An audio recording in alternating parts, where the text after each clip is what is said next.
You're listening to the Bill Good program on CKNW News Talk 980. Once again, here is Bill Good. News of an escalating deficit has sparked outrage and calls for the finance minister's resignation in the House of Commons. Meanwhile, the employment insurance debate continues. Should government open its coffers more for expanded benefits at a time where our deficit is skyrocketing to $50 billion? Dr. Keith Martin is Liberal Member of Parliament for Esquimalt-Juan-de-Fuca, and he joins us now. Keith Martin, good morning. Good morning, Bill. What should government be doing for Canadians who find themselves out of work in this recession? Well, what we've said is we want to actually fix the system and make it fair. There are some more than 50 different criteria in the country, different eligibility regions. So, in other words, for our province, which has been one of the hardest hit, we've had a 68% increase in the unemployment figures in our province alone. That even though everybody across Canada pays into EI in the same manner, they're not all treated equally. So, for example, in our province, you have to work 700 hours a week in order to access EI, 700 hours per year in order to access EI. But in other parts of the country, it can be as low as 420. And we also know that one of the most effective ways to stimulate the economy is to get money in the hands of those who have lost their job through no fault of their own. So our proposal is to make one standard across the country for everybody, since everybody pays into it equally, and that standard for 2 years would be you'd be able to work 360 hours, and after that, if you lose your job through no fault of your own, then you can access EI. Right now, only about 60% of people who pay into EI actually can access EI, and that's not fair in our words. So in order to help those who are most in need, who will use those monies and will turn around and just spend it for their basic needs, for rent and food and medications, this is one of the most effective ways to stimulate the economy and help those who are most in need in our country. Why is there a differential between 420 hours and 700 hours? This was created a number of years ago in a different environment, and we've never, as we know, have seen such an economic hit for many, many decades, in fact, since the Depression. So this system wasn't designed for that, and it was intended to reflect differences of unemployment in different parts of the country, but in fact, that's not really fair.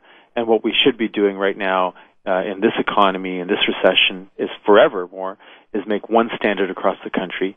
And the other part of that proposal is just for a short time, not for a long time, for 2 years maximum, that we would decrease the amount of time that you would have to work before, not that you quit because you wouldn't be able to get EI, but that you would lose your job through no fault of your own. We dropped that number down to 360 hours.